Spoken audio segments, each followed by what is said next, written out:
Welcome back to the Rockville campus of Montgomery College. Michael Brown along with my partner Sean Kobrin. We're at the halftime of the game between Montgomery College Rockville and the Catonsville Cardinals, and we are scoreless. And we're going to take a look at some of the stats from the first half of action. There we go, our score 0-0. And pretty even on the stat sheet. Number of shots and number of fouls, good physical play. The Knights with a couple more corners didn't do a whole lot with that. Chances about even. Catonsville really controlling the early and late action. Rockville in the middle of the half. And Ana Santiago there for the Knights with 9 saves. Obviously doing a great job in goal, as is Bev Alakwa for Catonsville. Yeah, she has 4 saves herself, but really stymied a lot of chances along with the defense. And the leading shot maker so far for Rockville is Trujillo, who did not start but came in soon thereafter and has definitely made a difference. She had a nice bit of combination going there with Orbe. They just couldn't quite convert. And it really shows the philosophy that both teams have. Trujillo and Orbe and the offensive players really putting a lot of pressure trying to keep the action. And then the leading shot maker for Catonsville, Labella, a defensive player, but they just all get up the field and try to force that action. Well, you know, when we talked to Coach Walcott and he told us that we attack, you and I wondered, are they really all attacking or not? Well, they really are. We're going to find out how it all plays out in the second half. We're just about ready to start it. We'll be right back with 45 more minutes of action after this.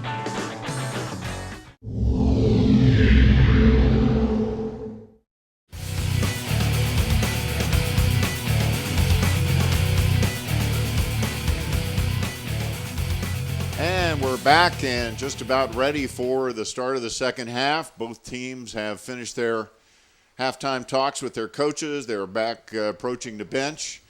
One of the things that we're looking for, Sean, is whether or not we see Cindy Climaco, who went down with an injury. And, oh, there we see her. She's got an ice bag on her left knee. So I don't think we're going to see Cindy again today, the captain, one of the 3 captains for Rockville.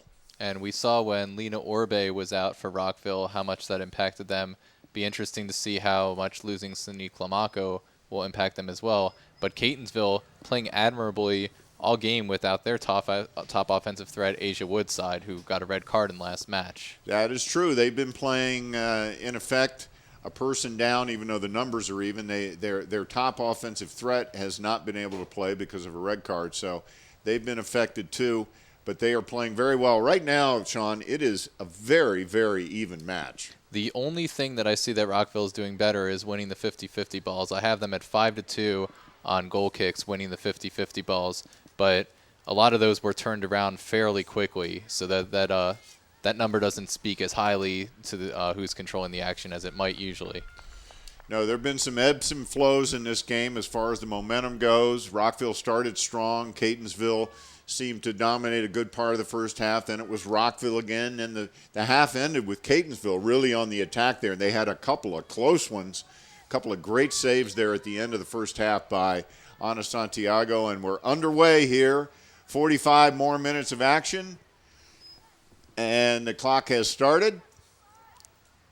It'll be interesting to see. I don't anticipate too many adjustments from the coaches because both teams are basically playing their style with good results. Of course, once again, setting it, Rockville in white, Catonsville in red. Rockville currently rated number 1 in Maryland JUCO, number 3 nationally. Catonsville, the defending Division I junior college national champions. And here's a change right off the bat. Brittany Hansen did not start the game for Catonsville, but she got the action going and just fumbled the ball off her feet right there. But that Catonsville plays that 2-4-4, and usually that means the 2 up front are really trying to get up the field and looking for those long passes. And Catonsville didn't get a lot of that, even though they had some great organized action. Well, with Hansen, it could be a case of Walcott wanting a pair of fresh legs in there. Who knows? But she did press the action there in the early going. And Michael, it's interesting. It's become a trend in American soccer to play with those 2 forwards up front because you have those speedsters who can really go after a long ball. And, America not a leader in international soccer, but you see that trend has spread a little bit internationally with the 2 forwards up front. All right, let's see if we can set who is out on the field. Let's start with Rockville. We have Masha Rutherford, number 15. Crystal Quinones is out there. Lena Orbe is out there. Claudia Guzman. Laura Galbraith is out there. McKenna Smet right now with the ball. Kylie Harden, number 12, is out there. And, of course, we have Julie Bowers, Katie Vivian, and Diana Cabrera on the defensive end, as well as, of course, the goalie, Ana Santiago. Let's see if we can set who is out there for Catonsville very quickly. We have 18, Jenna Kilroy. Of course, that's the goalkeeper right there. Lacey Bevilacqua, who's done a great job so far in this game. Number 15, Morgan Vandenberg is out there. I'm sorry, number 15, Maleka Mickey is out there. 7, Autumn Heron. 1, Tiffany Yaus.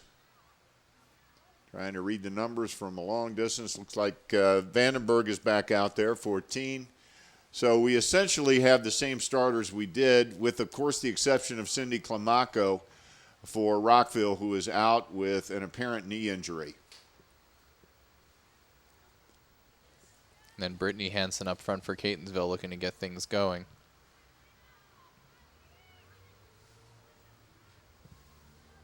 And here's another long ball into space for Catonsville, trying to chase it down, Kara Cashin.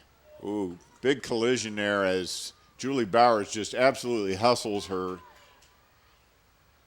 That's got to be the third time she's just put her body on the line and went right in harm's way and won the ball. She is absolutely fearless. Oh, there's a foul. As Galbraith went down. It looked like Kara Cashin with the foul. Galbraith, another of those players from Covenant Life High School, account for a good amount of the players on the team. There are 4 from Covenant Life. Julie Bowers is 1. Galbraith is another. Crystal Guzman is another. And who's our 4th one? Quinones. Quinones. So not only players on the team, but starters and contributors as well. Absolutely.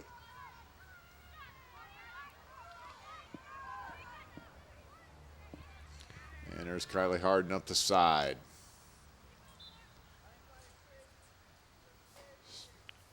Looks like offsides for Rockville once again. You know, it looks like the one thing, if you had to pick at Rockville, is their execution isn't quite where it's been. Players are leaking back. They've been offsides a couple times when you should have organized offensive action and shouldn't get offsides. You know, the offsides happens on mistimed long balls, not on action like that. So they're just not finishing as precisely as they have in recent action. But obviously the defense and the control at the midfield is there, keeping them in the game.